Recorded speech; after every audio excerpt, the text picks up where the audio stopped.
Hi students, ನಾನು ನಿಮ್ಮ Parashuram sir. Navodaya ಪರೀಕ್ಷೆಗೆ ತಯಾರಿ ನಡೆಸುತ್ತಿರುವ ವಿದ್ಯಾರ್ಥಿಗಳಿಗಾಗಿ ಏನು ಮಾಡೇನ್ರಿ, EVS ಕ್ವಶನ್ಸ್ ತೊಗೊಂಬಂದೇನ್ರಿ. EVS ಕ್ವಶನ್ಸ್ ನೋಡೋಣ. ಮೊದಲನೇ ಕ್ವಶನ್ ಏನು, dash is the shaking and rolling or sudden shock on the earth surface. ಭೂಮಿಯ ಮೇಲೇನ್ರಿ,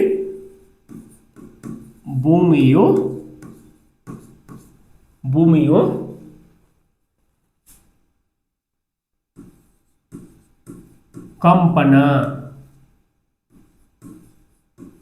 ಕಂಪನಗೊಳ್ಳುವುದನ್ನು, ಕಂಪನ ಅಂದ್ರೆ ಅಲುಗಾಡುವುದು,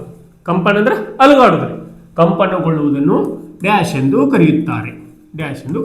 ಏನಂತ ಕರೀತಾರಪ್ಪ ಕನ್ನಡದಾಗ? ಏನಂತಾರ್ರಿ? ಭೂಮಿಯು ಹಠಾತ್ವಾಗಿ ಕಂಪನಗೊಳ್ಳುವುದನ್ನು ಏನಂತಾರ್ರಿ? ಸಡನ್ಲಿ ಭೂಮಿ ಶೇಕ್ ಆತಂದ್ರ, ಅರ್ತ್ ಸರ್ಫೇಸ್ ಶೇಕ್ ಆತಂದ್ರೆ ಏನಂತಾರ್ರಿ? ಭೂಕಂಪ. ಏನಂತ ಕರೀತಾರ್ರಿ? ಭೂಕಂಪ. ಏನಂತಾರ್ರಿ? ಭೂಕಂಪ.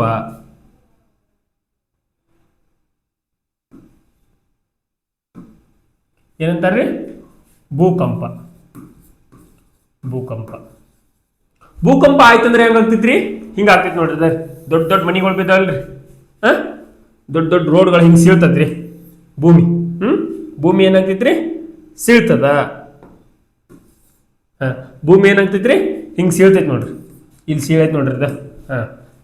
It is the shaking rolling sudden shock on the earth surface. ಈ ಭೂಮಿ ಮ್ಯಾಗಿನ ಪದರ ಮ್ಯಾಗ ಏನಾಗ್ತದ? ಹಿಂಗ್ ಭೂಮಿ ಸೀಳ್ತದ. ಇದಕ್ಕೆ ಏನಂತಾರ? Earthquake. ಇಂಗ್ಲಿಷ್ದಾಗ ಅರ್ತ್ ಕ್ವೇಕ್ ಅಂತಾರ, ಕನ್ನಡದೊಳಗೆ ಏನಂತಾರ? ಭೂಕಂಪ. ಭೂಮಿಯು ಕಂಪನಗೊಳ್ತದ, ಭೂಮಿಯು ಸಡನ್ ಆಗಿ ಏನಾಗ್ತದ? ಕಂಪನಗೊಳ್ತದ. ಅದನ್ನ ಏನಂತಾರ? ಭೂಕಂಪ ಅಂತಾರ. ನಿಮಗೆ ಕ್ವಶನ್ ಕೇಳ್ಬೋದು, dash is the shaking and ruling sudden shock on the earth surface ಅಂತ ಕೇಳ್ಬೋದ್ರಿ. ಭೂಕಂಪ. Okay, next.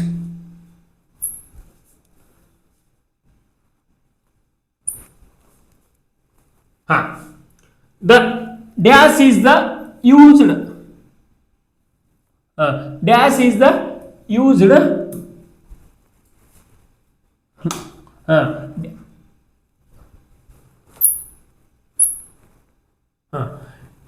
The dash is used to measure the magnitude of the earthquakes. ನೋಡ್ರಿ, ಭೂಕಂಪವನ್ನು ಅಳೆಯಲು ಯಾವ ಸ್ಕೇಲ್ ಯೂಸ್ ಮಾಡ್ತಾರ? The magnitude of the earth. ಯಾವ್ದು use ಮಾಡ್ತಾರ್ರಿ? Option A Richter scale, option B hydrosphere, option C anemometer, option D thermometer. ಯಾವ್ದು use ಮಾಡ್ತಾರ್ರಿ? Richter scale ಅನ್ನು ಯೂಸ್ ಮಾಡ್ತಾರೆ. ಭೂಕಂಪವನ್ನು ಮೆಜರ್ ಮಾಡ್ಬೇಕಾದ್ರೆ ಹೆಂಗಂದ್ರೆ ರಿಕ್ಟರ್ ಸ್ಕೇಲ್ ಹೆಂಗ್ ತೋರಿಸ್ತೈತಿ ಅಂದ್ರೆ ರೀ, ಈಗ ಇಲ್ಲಿ ನೋಡಿದ್ರಿ 2.0 ಐತಂದ್ರ ಮೈಕ್ರೋ ಅಂದ್ರೆ ಭೂಮಿ ಜಸ್ಟ್ ಸೇಕ್ ಅಷ್ಟ ಆಗ್ತೈತ್ರಿ, ಯಾವುದೇ ತರದ ಇದಾಗಲ್ಲ, ಮೈಕ್ರೋ ಆಗಿರ್ತದ. ಯಾವುದೇ ತರದ ಲಾಸ್ ಆಗುದಿಲ್ಲ. 2.2 3.9 ಇತ್ತಂದ್ರ ಮೈನರ್ ರೀ.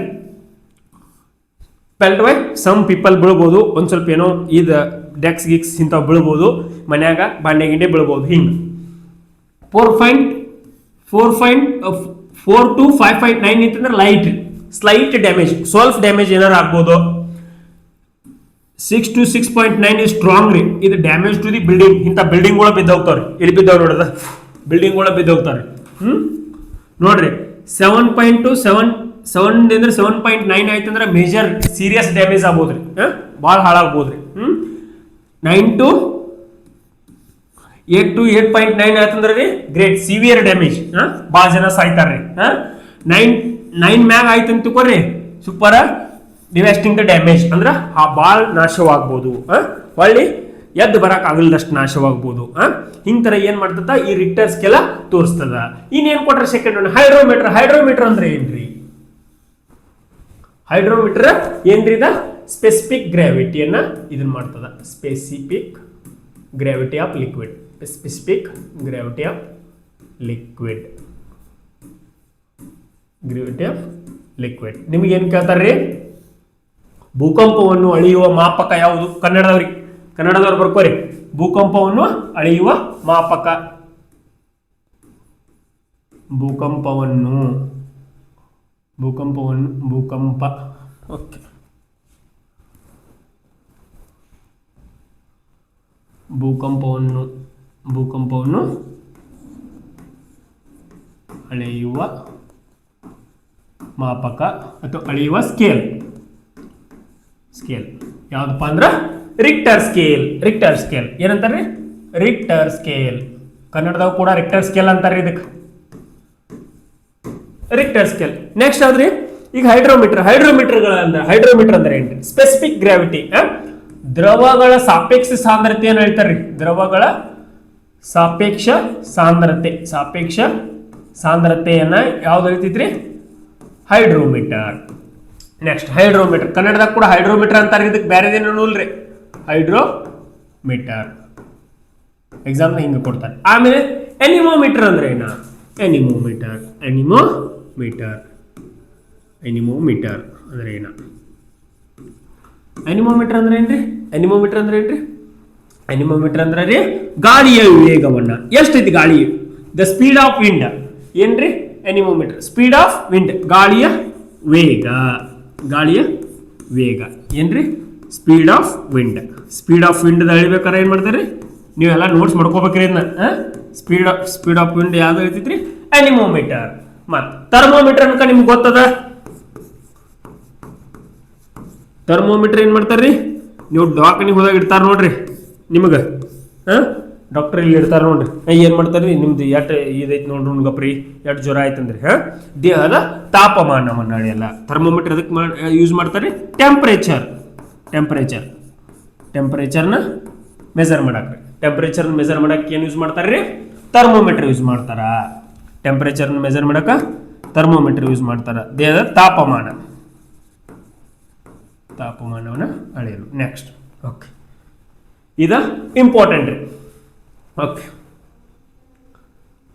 ನೆಕ್ಸ್ಟ್ ಕ್ವಶನ್ ಹೋಗೋಣ್ರಿ ನೋಡ್ರಿ ನೀವು ಒಂದು ಸಲ ನವೋದಯ ಎಕ್ಸಾಮ್ ಪಾಸ್ ಆದ್ರಂದ್ರೆ ಯಾಕಪ್ಪ ನೀವು ಭಾಳ ಚೆನ್ನಾಗಿ ಅಭ್ಯಾಸ ಮಾಡ್ರಿ ಒಂದು ಸಲ ನವೋದಯ ಎಕ್ಸಾಮ್ ಪಾಸ್ ಆದ್ರಂದ್ರೆ 6th 7th 8th 9th 10th first year second year ನಿಮ್ಮ ತಂದೆ ತಾಯಿದ 7 ವರ್ಷಗಳ ಕಾಲ ದುಡ್ಡು ಉಳಿಸ್ತೀರಿ ನೀವು ಈಗ ಒಂದು CBSE ಸ್ಕೂಲ್ದಾಗ ಪ್ರೈವೇಟ್ CBSE ಸ್ಕೂಲ್ದಾಗ ಕಲಿಬೇಕಾದ್ರೂ ಇಲ್ಲಂದ್ರೂ ವರ್ಷಿಗೆ ಎಷ್ಟು ರೀ 60,000 ಖರ್ಚಾಗ್ತದೆ 60,000 ಖರ್ಚಾಗ್ತೈತೆ ರೀ 7 ವರ್ಷ ಉಳಿತೀರಿ ನೀವು ಇದನ್ನು ಮಾಡಲ್ರಿ 7 ವರ್ಷ ಪ್ರೀ ಕಲಿತೀರಿ ಸೆಕೆಂಡ್ ಇಯರ್ ಮುಗಿಮುಟ್ಟ ಆದ ಕಾರಣ ಎಲ್ಲರೂ ಚೆನ್ನಾಗಿ ಅಭ್ಯಾಸ ಮಾಡ್ರಿ ಗ್ರಾಮೀಣ ಭಾಗದ ವಿದ್ಯಾರ್ಥಿಗಳದಿರಲಿ ನಿಮ್ಗೆಲ್ಲರಿಗೂ ಒಂದು ಒಳ್ಳೆಯ ಅವಕಾಶ ಐತ್ರಿ ಅದಕ್ಕಾಗಿ ಚಂದಕ್ಕೆ ಅಭ್ಯಾಸ ಮಾಡ್ರಿ ನಾ ದಿನ ಸಾಲ್ವ್ ಮಾಡತ್ತಿರ್ತೀನಿ ಕ್ವಶನ್ಗಳನ್ನ ನೋಡಕ್ ಬರ್ರಿ ಯೂಸ್ ಮಾಡ್ಕೊರಿ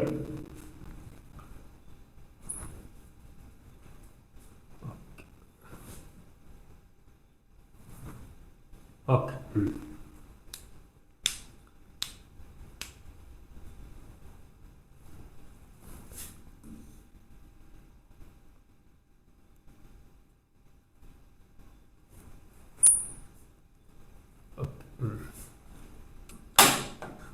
ನೋಡ್ರಿ earthquake occurs with the sudden release of the stored of in which layer of the earth ನೋಡ್ರಿ ಸಡನ್ಲಿ ಭೂಮಿ ಒಳಗ ಒಂದು ಎನರ್ಜಿ ಇರ್ತದ ಅದೇನಾಗ್ತದ ಸಡನ್ಲಿ ಹೇಳ್ತದ ಅವಾಗ ಮ್ಯಾಗ್ ಯಾವ ಇದು ಸೀಳ್ತದ ಯಾವ ಲೇಯರ್ ಸೀಳ್ತದ ಅಂತ ಕೇಳ್ತಾರ ಅವ್ರು ನೋಡ್ರಿಲ್ರಿ ಫಸ್ಟ್ ಏನ್ರಿ ಇಲ್ಲಿ ಐತಿ ನೋಡ್ರಿ ಇದ ಇನ್ನರ್ ಕೋರ್ ಇದಾವ್ರಿ ಇನ್ನರ್ ಕೋರ್ ಇದಾದ ಇನ್ನರ್ ಕೋರ್ ಸೆಕೆಂಡ್ ಇರೋದು ಔಟರ್ ಕೋರ್ ಮ್ಯಾಗ್ ಇರೋದ್ರಿ ಮ್ಯಾಗ್ನೆಟಲ್ ಇದ್ರ ಮ್ಯಾಗ ಇರೋದ್ರಿ ಕ್ರಾಸ್ಟ್ ಅಂದ್ರ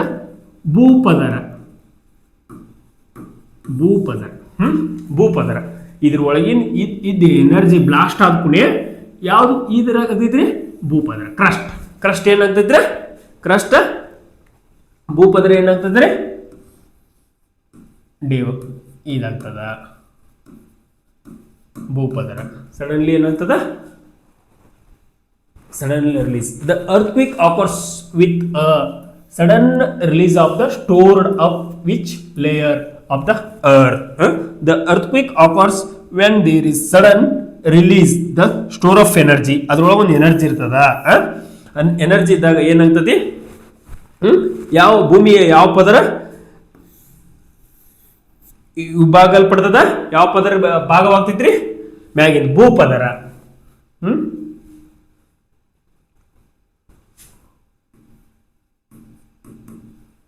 ಭೂಮಿಯ ಒಳಗಿನ ಶಕ್ತಿಯು ಉದ್ಭವಗೊಂಡಾಗ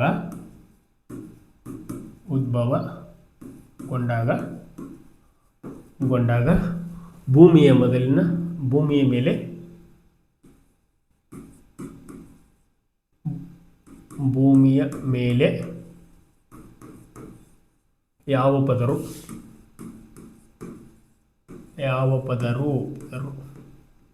ಕಂಪನಗೊಳ್ಳುತ್ತದೆ.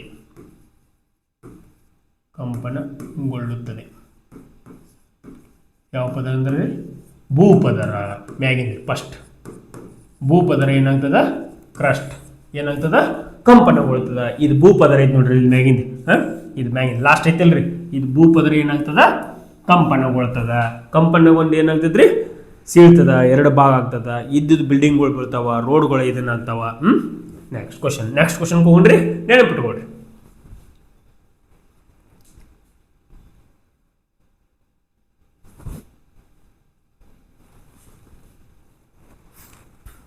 ನೋಡ್ರಿ ದ ಅರ್ಥ್ಕ್ವೇಕ್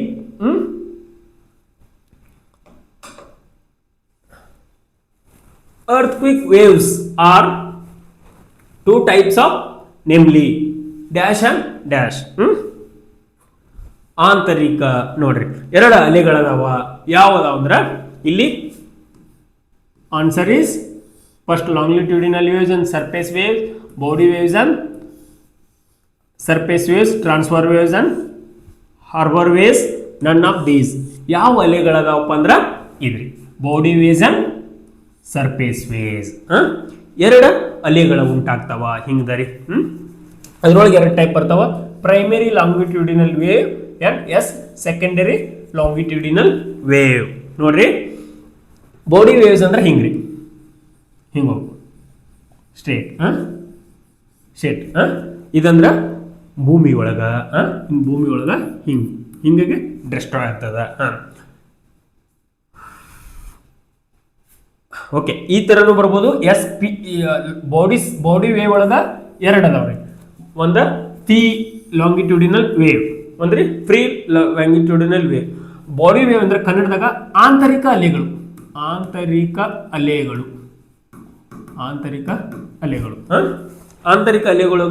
ಪಿ ಅಲೆಗಳು ಹಿಂಗೆ ಹೋಗ್ತಾವ. ಅದ್ರೊಳಗೆ ಎರಡು ಟೈಪ್ ಅದಾವ, ಪಿ ಮತ್ತು ಎಸ್ ಅಲೆಗಳು ಹೆಂಗೆ ಹೋಗ್ತಾವ ಅಂದ್ರೆ ಹಿಂಗೆ ಎಸ್ ಆಕಾರದಾಗ್ರಿ ಹಿಂಗೆ ಇದಾಗ್ತದ. ನೆಕ್ಸ್ಟ್ ರೀ ಸರ್ಫೇಸ್ ವೇವ್ಸ್ ಅಂದ್ರ ಮೇಲ್ಮೈ ಅಲೆಗಳು. ಮೇಲ್ಮೈ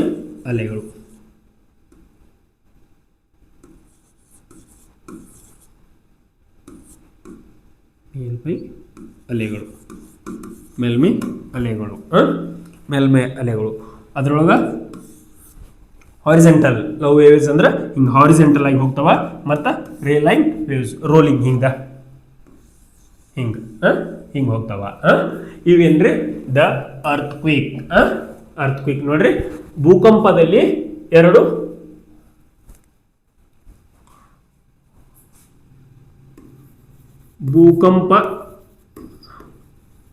ಭೂಕಂಪದಲ್ಲಿನ ಎರಡು ಅಲೆಗಳು. ಭೂಕಂಪದಲ್ಲಿನ ಅಲೆಗಳು ಯಾವ್ರಿ? ಆಂತರಿಕ ಅಲೆಗಳು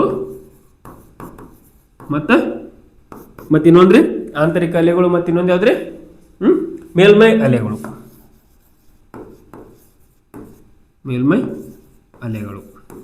ಕೇಳ್ಬೋದ್ರಿ ಯಾವ ಅಲೆಗಳು ಅದಾವ, ಯಾವ ವಿಧದ ತರದ ಭೂಕಂಪ ಉಂಟಾಗಲು ಯಾವ ತರದ ಎರಡು ಅಲೆಗಳಿರ್ತಾವ, ವಿಚ್ ಟೈಪ್ ಆಫ್ ವೇವ್ಸ್ ಅಂತ ಹೇಳ್ಬೋದು ನಿಮ್ಗೆ. ಅವ ಯಾವ ಟೈಪ್ ಅಂತ ಹೇಳ್ಬೋದು ನೀವು, body waves and surface waves. Okay, next question.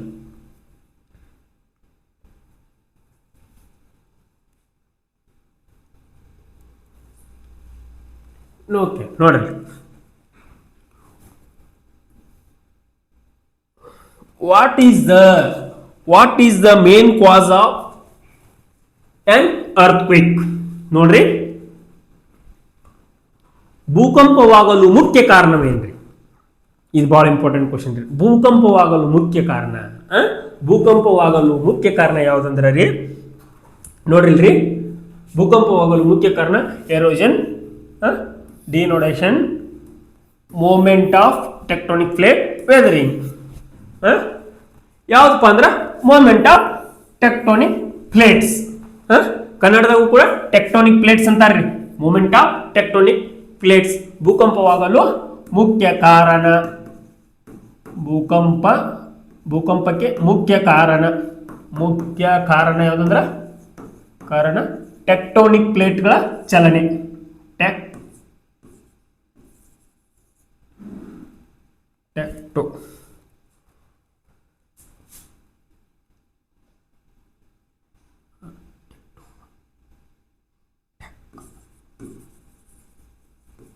Tectonic ಪ್ಲೇಟ್ಗಳ ಚಲನೆ ನೋಡ್ರಿ. ಎಲ್ಲಿ ಆಗ್ತದ ಅಂದ್ರ ಇಲ್ಲಿ ಫೋಕಸ್ ಐತಿಲ್ರಿ, ಹೈಪೋ ಸೆಂಟರ್. ಇಲ್ಲಿ ಏನಾಗ್ತದ, ಭೂಕಂಪ ಒರಿಜಿನ್ ಆಗ್ತದ, ಇಲ್ಲಿ ಭೂಕಂಪ ಹುಟ್ಟದ. ಈ ಹುಟ್ಟಿ ಏನಾಗ್ತದ, ಇಲ್ಲಿ ಈ ಎನರ್ಜಿಗೊಂಡ ಮ್ಯಾಗಿನ್ ಎಪಿಕ್ ಸೆಂಟರ್ ಅಂತಾರಲ್ಲ, ಇವು ಏನಾಗ್ತಾವ, ಟೆಕ್ಟೋನಿಕ್ ಪ್ಲೇಟ್ಸ್ ಡಿವೈಡ್ ಆಗ್ತಾವ. ಎಲ್ಲಿ ಯಾವಾಗ ಗೊತ್ತಾಗ್ತೈತಪ್ಪ ಅಂದ್ರೆ ನಮ್ದು ಟೆಕ್ಟೋನಿಕ್ ಪ್ಲೇಟ್ಸ್. ಈ ಭೂಕಂಪವಾಗಲು ಮುಖ್ಯ ಕಾರಣ ಯಾವುದಂದ್ರ ಟೆಕ್ಟೋನಿಕ್ ಪ್ಲೇಟ್ಗಳ ಚಲನೆ. ಇದನ್ನ ನೆನಪಿಟ್ಕೋಬೇಕ್ರಿ. What is the main cause of earthquake? ಭೂಕಂಪಕ್ಕೆ ಮುಖ್ಯ ಕಾರಣ ಯಾವ್ದಪ್ಪ ಅಂದ್ರೆ ಟೆಕ್ಟೋನಿಕ್ ಪ್ಲೇಟ್ಗಳ ಚಲನೆ. Okay, next question.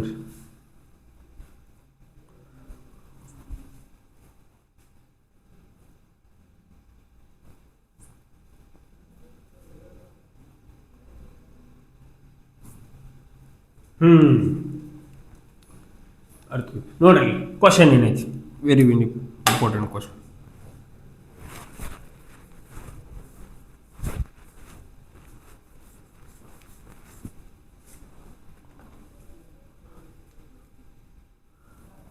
In which country was maximum time of earthquake recorded?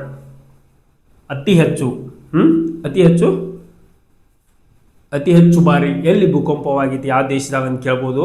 ಮತ್ತು ಮ್ಯಾಕ್ಸಿಮಮ್ ಟೈಮ್, ಜಾಸ್ತಿ ಟೈಮ್ ಎಲ್ಲಿ ಭೂಕಂಪ ಆಗಿತ್ತಪ್ಪ ಅಂದ್ರೆ ಜಪಾನ್. Answer is Japan. ಜಪಾನ್ಗೆ ಏನಂತಾರ್ರಿ? ದ ಲ್ಯಾಂಡ್ ಆಫ್ ಅರ್ಥಕ್ವಿಕ್, ಭೂಕಂಪಗಳ ತವರೂರು. ಭೂಕಂಪಗಳ ತವರು ಯಾವ್ದ್ರಿಪ್ಪ? ಭೂಕಂಪಗಳ ತವರು ಜಪಾನ್. ಆನ್ಸರ್ ಯಾವ್ದ್ರಿ? ಜಪಾನ್. ಕೇಳ್ಬೋದ್ರಿ ನಿಮ್ಗ? ಅತಿ ಹೆಚ್ಚು ಬಾರಿ.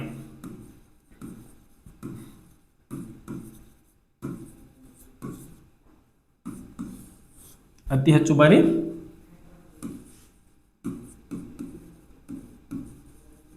ಭೂಕಂಪ ವಾದ ದೇಶ. ಓಕೆ,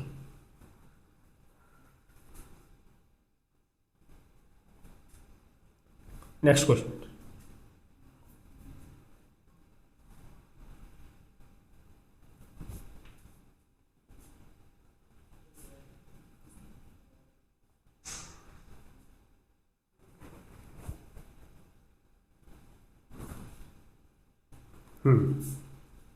ನೋಡ್ರಿ, the D question.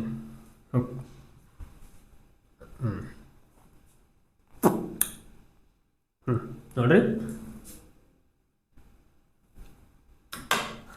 The devastating of Gujarat earthquake occurred in the which year? ನಮ್ಮ ದೇಶದಾಗ ಗುಜರಾತ್ದಾಗ ಏಟಾಗಿತ್ರಿ? 7.7 ರಿಕ್ಟರ್ ಸ್ಕೇಲ್ ತೋರಿಸೈತ್ರಿ. ಗುಜರಾತ್ದಾಗ ಏನಾಗಿತ್ರಿ? ಭೂಕಂಪವಾಗಿತ್ತು.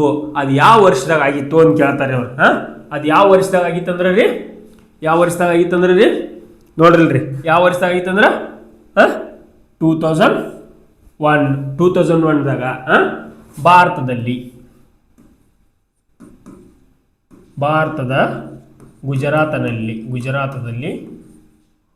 ಗುಜರಾತ್ ರಾಜ್ಯದಲ್ಲಿ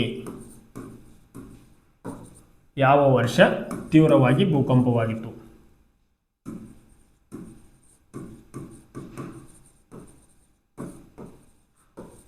ಭೂಕಂಪವಾಗಿತ್ತು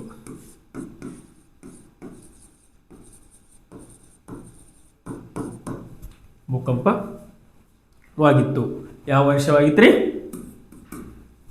2001ರಲ್ಲಿ. ಯಾವ ವರ್ಷವಾಗಿತ್ರಿ? 2001ರಲ್ಲಿ.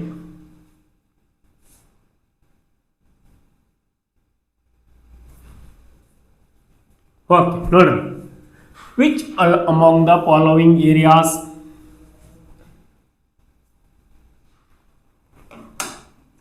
which among the following areas fall under the zone V, very severe intensity zone of the earthquake in India?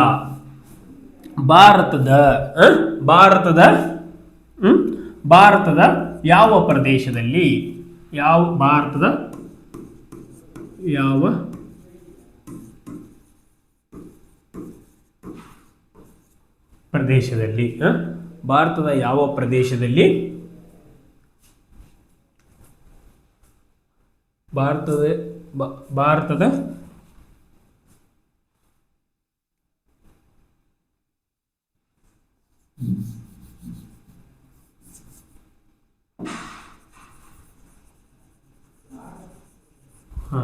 ಭಾರತದ ಯಾವ ಪ್ರದೇಶದಲ್ಲಿ zone B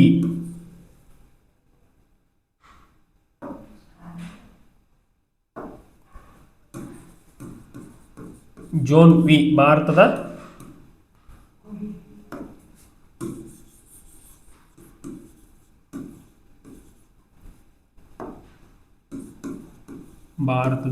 ಯಾವ ಪ್ರದೇಶವನ್ನು zone V ಪ್ರದೇಶವೆಂದು ಗುರುತಿಸಿದೆ.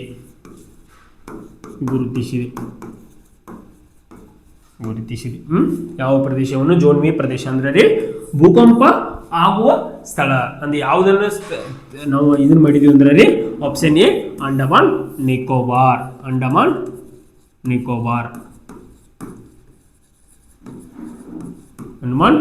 ನಿಕೋಬಾರ್ ಈ ಸ್ಥಳದಾಗ ನಮ್ಮಲ್ಲಿ ಏನೈತಿ severe intensity zone, very severe intensity zone ಅಂತ ಯಾವುದನ್ನು ಕರಿತೀವಪ್ಪ ಅಂದ್ರೆ ನಾವು ಯಾವ ಪ್ರದೇಶವನ್ನ ಅಂಡಮಾನ್ ಮತ್ತು ನಿಕೋಬಾರ್.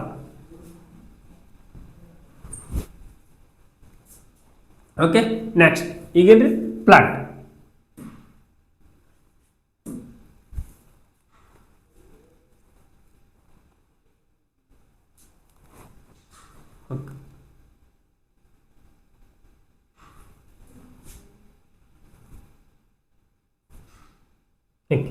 ಫ್ಲಡ್ ಅಂದ್ರೆ ಏನು? ಈಗೇನ್ ಮಾಡು ಫ್ಲಡ್ ಬಗ್ಗೆ. What is flood? ಫ್ಲಡ್ ಅಂದ್ರೆ flood is a overflow of water in the submerge normally dry land. ನೋಡ್ರಿ, ನಾವು ವಾಸಿಸುವ ಭೂಮಿಯಲ್ಲಿ ನಮಗೆ ಬೇಕಾದಕ್ಕಿಂತಲೂ ಹೆಚ್ಚಿಗೆ ನೀರು ಬತ್ತಂದ್ರ, ಓವರ್ಫ್ಲೋ ಆತಂದ್ರ, ನಾರ್ಮಲ್ ವಾಟರ್ಗಿಂತ ಜಾಸ್ತಿ ನೀರು ಬತ್ತಂದ್ರ ಅದನ್ನ ಏನಂತೀವಿ ನಾವು ಪ್ರವಾಹ ಅಂತ ಕರಿತೀವಿ. ಅದನ್ನ ಏನಂತ ಕರಿತೀವಿ? ಫ್ಲಡ್ ಅಂತ ಕರಿತೀವಿ. ಫ್ಲಡ್ ಕೊಟ್ಟಾರ ನೋಡ್ರಿ, ದ ಫ್ಲಡ್ ಈಸ್ ಓವರ್ಫ್ಲೋ ಅಂದ್ರೆ ಅತಿ ಹೆಚ್ಚರಿ ಹೆಚ್ಚಿಗೆ ನೀರು ಬತ್ತಂದ್ರ ಹೆಚ್ಚಿಗೆ ನೀರು ಬತ್ತಂದ್ರ ಅದನ್ನ ಏನಂತೀವಿ ನಾವು ಫ್ಲಡ್ ಅಂತೀವಿ. ಈಗ ಏನ್ ಮಾಡೋಣ, ಫ್ಲಡ್ ಮ್ಯಾಗ ಯಾವ ಕ್ವಶನ್ ಕೇಳ್ಬೋದು ನಿಮ್ಗೆ ಪಾಸಿಬಲ್ ಅದಾವು, ಸಾಲ್ವ್ ಮಾಡೋಣ್ರಿ. ನೋಡ್ರಿ, which is the ಸ್ಯಾರೋ of Bengal? Which river is called ಸ್ಯಾರೋ of Bengal? ಸ್ಯಾರೋ of Bengal ಅಂದ್ರೆ ಏನ್ರಿ? ಕಣ್ಣೀರಿನ ನದಿ ದುಃಖದ ನದಿ ಅಂತಾರೆ. ಆ ನದಿ ಬತ್ತಂದ್ರೆ ಏನಾಗ್ತಿತ್ತು ಅಂದ್ರೆ ಎಲ್ಲ ಮುನಿ ಹೋಗ್ತದ. ಎಲ್ಲಿ? ವೆಸ್ಟ್ ಬೆಂಗಾಲ್. ಆಲ್ಮೋಸ್ಟ್ ಅಲ್ಲಿ ಜನ ಎಲ್ಲ ಕಣ್ಣೀರು ಹಾಕ್ತಾರ ಆ ನದಿ ಬತ್ತಂದ್ರ. ಅದಕ್ಕೋಸ್ಕರ ಸ್ಯಾರೋ ಆಫ್ ಬೆಂಗಾಲ್. ನೋಡ್ರಿ ಕ್ವಶನ್, ಬಂಗಾಳದ ಕಣ್ಣೀರಿನ ನದಿ ನಿಮಗೆ ಬರ್ಸೇನ್ರಿ ನಾ ಕ್ಲಾಸ್ನಾಗ. ಕಣ್ಣೀರಿನ ನದಿ ಯಾವ್ದ್ರಿ? ಬಂಗಾಳದ ಕಣ್ಣೀರಿನ ನದಿ ಯಾವ್ದ್ರಿ? ದಾಮೋದರ. ಯಾವ್ದ್ರಿ? ದಾಮೋದರ. ಮತ್ರಿ ಬಿಹಾರದ ಕಣ್ಣೀರಿನ ನದಿ ಸ್ಯಾರೋ ಆಫ್ ಬಿಹಾರ್.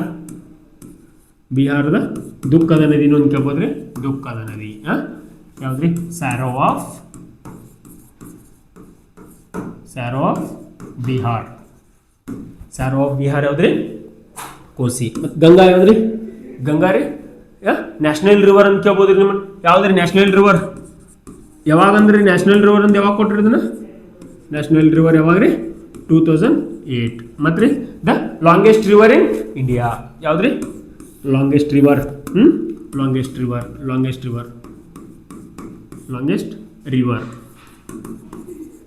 ರಿವರ್ ಅಂದ್ರೆ ಭಾರತದ ಅತಿ ಉದ್ದವಾದ ನದಿ. ನೆಕ್ಸ್ಟ್ ಗೋದಾವರಿಗೆ ಏನಂತಾರೆ? ಓಲ್ಡ್ ಗಂಗಾ ಕೇಳ್ಬೋದ್ರಿ ನಿಮ್ದು. ಓಲ್ಡ್ ಗಂಗಾ, ಕನ್ನಡದಾಗ ವೃದ್ಧ ಗಂಗಾ. ವೃದ್ಧಗಂಗಾ ಅಂತ ಕರಿಬೋದು. ವೃದ್ಧಗಂಗಾ ಅಂತ ಕರಿಬೋದು. ಕೇಳ್ಬೋದ್ರೆ ನಿಮ್ಗೆ ಸ್ಯಾರೋ ಆಫ್ ಬೆಂಗಾಲ್ ಅಂದ್ರೆ ರೀ ಫ್ಲಡ್ದಾಗ ಯಾಕೆ ಬಂದಿತ್ತಪ್ಪ ಅಂದ್ರೆ ಇದು ಸ್ಯಾರೋ ಆಫ್ ಬೆಂಗಾಲ್ ದಾಮೋದರ ನದಿ ಉಕ್ಕಿ ಹರಿಯಬೇಕೈತಂದ್ರೆ ಏನಾಗ್ತೈತ್ರಿ ಅಲ್ಲಿ ಫ್ಲಡ್ ಬರ್ತದ, ಅದಕ್ಕೆ ದುಃಖದ ನದಿ ಅಂತಾರ. ಬಿಹಾರದಾಗ ಕೋಸಿ ಅಂತಾರ. ಗಂಗಾ ಭಾರತದ ರಾಷ್ಟ್ರೀಯ ನದಿ ಆಗಿರ್ತದ. ಗಂಗಾ ಏನ್ರಿ ಭಾರತದ ರಾಷ್ಟ್ರೀಯ ನದಿ. ಗೋದಾವರಿ ಏನ್ರಿ ವೃದ್ಧ ಗಂಗಾ ಅಂತಾರ, ಓಲ್ಡ್ ಗಂಗಾ ಅಂತಾರ. ನೆಕ್ಸ್ಟ್ ಓಕೆ,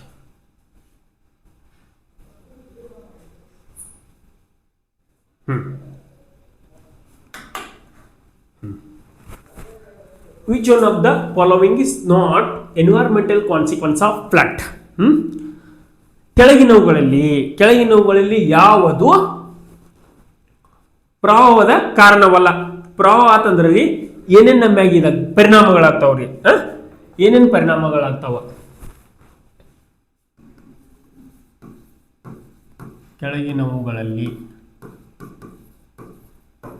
ಯಾವುದು ಪ್ರವಾಹದ ಪರಿಣಾಮವಲ್ಲ?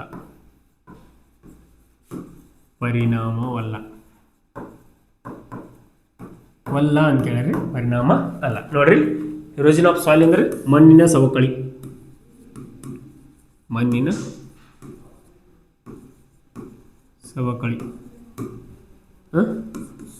ಏರ್ ಪೊಲ್ಯೂಷನ್ ಅಂದ್ರೆ ವಾಯು ಮಾಲಿನ್ಯ.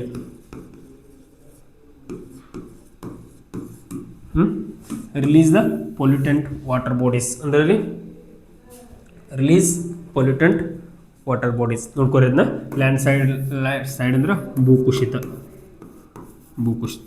ಅಂದ್ರೆ ಏನಾಗ್ತದೆ? ಎರೋಷನ್ ಆಫ್ ಸಾಯಿಲು ಆಗ್ತದ. ಏನಾಗ್ತದೆ? ಪ್ರವಾಹ ಬಂತಂದ್ರೆ ಮಣ್ಣು ಹರ್ಕೊಂಡು ಹೋಗ್ತಿತ್ತಿಲ್ರಿ. ಮತ್ತೆ ನೋಡ್ರಿಲ್ರಿ, release of pollutant waste water bodies. Water ಬಾಡೀಸ್ದೊಳಗ ವೇಸ್ಟ್ ಮೆಟೀರಿಯಲ್ಗಳು ಹೋಗ್ತಾವ, ಮತ್ತೆ ಭೂಕುಸಿತ ಉಂಟಾಗ್ಬೋದ್ರಿ.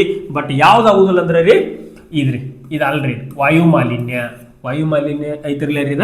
ಇದ answer. The right answer is ವಾಯು ಮಾಲಿನ್ಯ. ಇದ್ರ ಕಾನ್ಸಿಕ್ವೆನ್ಸ್ ಅಲ್ರಿ ಇದ. ಕಾನ್ಸಿಕ್ವೆನ್ಸ್ ಆಫ್ ಫ್ಲಡ್ ಅಲ್ರಿ ಇದ.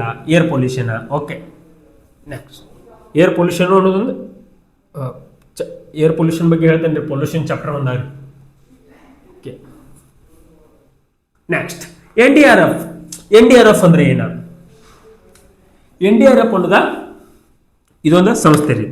ಯಾಕಂದ್ರೆ ರೀ ಇದೊಂದು ಎಮರ್ಜೆನ್ಸಿ ಸಂಸ್ಥೆ. ನಮ್ಮಲ್ಲಿ ಏನಂದ್ರೆ ನ್ಯಾಚುರಲ್ ಡಿಸಾಸ್ಟರ್ ಉಂಟಾಕೈತಂದ್ರೆ ರೀ ಏನಾಗ್ತೈತಿ ಅಂದ್ರೆ ನೈಸರ್ಗಿಕ ವಿಕೋಪದಿಂದ ತಡೆಯುವ ಪಡೆಯನ್ನು ಒಂದು ರೆಡಿ ಮಾಡಿದ್ದಾರೆ. ಅದು ಏನು ಮಾಡ್ತೈತಿ, ನಾವು ಏನಾರ ನಮ್ಮಲ್ಲಿ ನೈಸರ್ಗಿಕ ವಿಕೋಪಗಳು ಉಂಟಾಗ್ತಿರ್ತಾವಲ್ಲ ರೀ, ಆ ಟೈಮ್ದಾಗ ನಾವು ಇದಕ್ಕೆ ಫೋನ್ ಹಚ್ಚಿದ್ವಿ ಅಂದ್ರೆ ಇವ್ರು ಏನು ಮಾಡ್ತಾರೆ? ಬರ್ತಾರ. ಬಂದು ಏನು ಮಾಡ್ತಾರೆ? ಇದನ್ನ ಏನು ಮಾಡ್ತಾರೆ? ಬಂದು ಏನು ಮಾಡ್ತಾರಪ್ಪ ಅಂದ್ರೆ ಎಲ್ಲ ಜನರನ್ನ ಕಾಪಾಡ್ತಾರ. ತೆಗೆದು ಹಾಕ್ತಾರ. ಇಲ್ಲಿ ನೋಡ್ರಿ NDRF ಪಡೆ ಐತಿ ನೋಡ್ರಿ. ಇವ್ರು ಏನು ಮಾಡತ್ತಾರ? ಹುಡುಕ್ಯಾಡತ್ತಾರ. ನೋಡ್ರಿ, ಎಕ್ಸ್ಪೌಂಡ್ ದ NDRF ಅಂತ ಕೇಳ್ಬೋದು. ನಿಮ್ಗೆ ಎಕ್ಸ್ಪೌಂಡ್ ದ NDRF ಅಂತ ಕೇಳ್ಬೋದ್ರಿ. National disaster response force. National disaster response force. Okay, response force. ನೋಡ್ರಿ, ಇದು ಯಾವಾಗ ಸ್ಥಾಪನೆ ಆಯ್ತು? ಸಂವಿಧಾನಕವಾಗಿ ಯಾವಾಗ ಸ್ಥಾಪನೆ ಆಯ್ತು?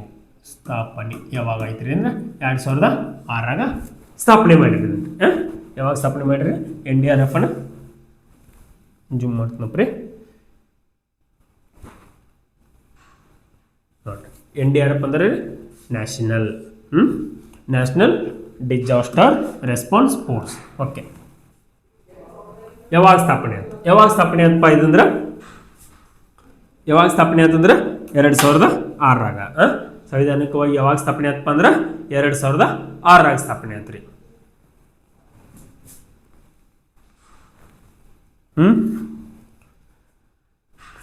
ಯಾವಾಗ ಸ್ಥಾಪನೆ ಆಯ್ತಂದ್ರೆ ರೀ 2006 ಸ್ಥಾಪನೆ ಆಯ್ತ್ರಿ. 2006 ಸ್ಥಾಪನೆ. ನಂತರ what is the main rule of NDRF? NDRF ದವ್ರದ್ದು ಕೆಲಸ ಏನ? NDRF ದವ್ರದ್ದು ಕಾರ್ಯ ಏನಂದ್ರೆ ಡಿಸಾಸ್ಟರ್ ರೆಸ್ಪಾನ್ಸ್ ರಿಲೀಫ್. ನೋಡ್ರಿ, ಡಿಸಾಸ್ಟರ್ ರೆಸ್ಪಾನ್ಸ್ ರಿಲೀಫ್ ಅಂದ್ರೆ ಏನಂದ್ರೆ ರೀ ನೈಸರ್ಗಿಕ ವಿಕೋಪ ಉಂಟಾಗಿರ್ತದಲ್ಲ, ನೈಸರ್ಗಿಕ ವಿಕೋಪ ಉಂಟಾದಾಗ ಅಲ್ಲಿರುವ ಜನಗಳನ್ನ ರಕ್ಷಿಸುವುದು ಇದರ ಕೆಲಸ. ಇದರದ NDRF ದ ಕೆಲಸ. ಓಕೆ ನೋಡ್ರಿ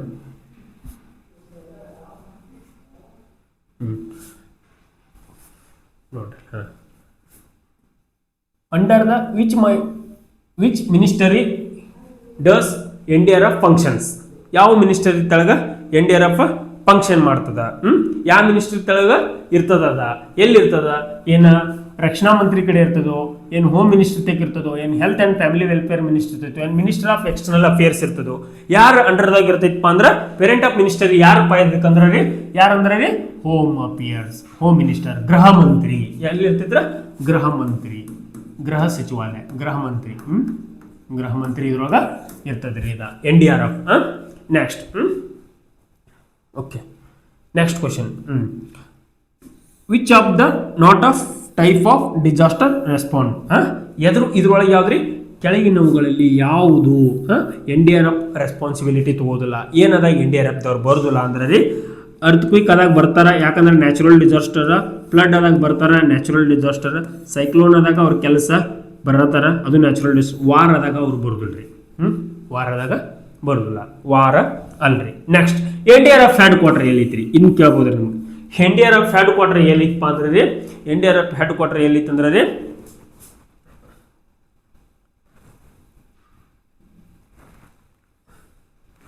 NDRF ಹೆಡ್ ಕ್ವಾರ್ಟರ್ ಎಲ್ಲೈತಂದ್ರೆ ರೀ NDRF ಹೆಡ್ ಕ್ವಾರ್ಟರ್ ನ್ಯೂ ಡೆಲ್ಲಿದಾಗ ಐತ್ರಿ ಎಲ್ಲೈತ್ರಿ ನ್ಯೂ ಡೆಲ್ಲಿದಾಗ ಐತ್ರಿ NDRF headquarter NDRF headquarter ಎಲ್ಲೈತ್ರಿ ನ್ಯೂ ಡೆಲ್ಲಿದಾಗ ಐತ್ರಿ ಇವನ್ನೆಲ್ಲ ನೋಡ್ಕೊರಿ ಆಫ್ ದ ಸೇವಾ ಸದ್ವೈ ಸರ್ ವದಾ ಓಕೆ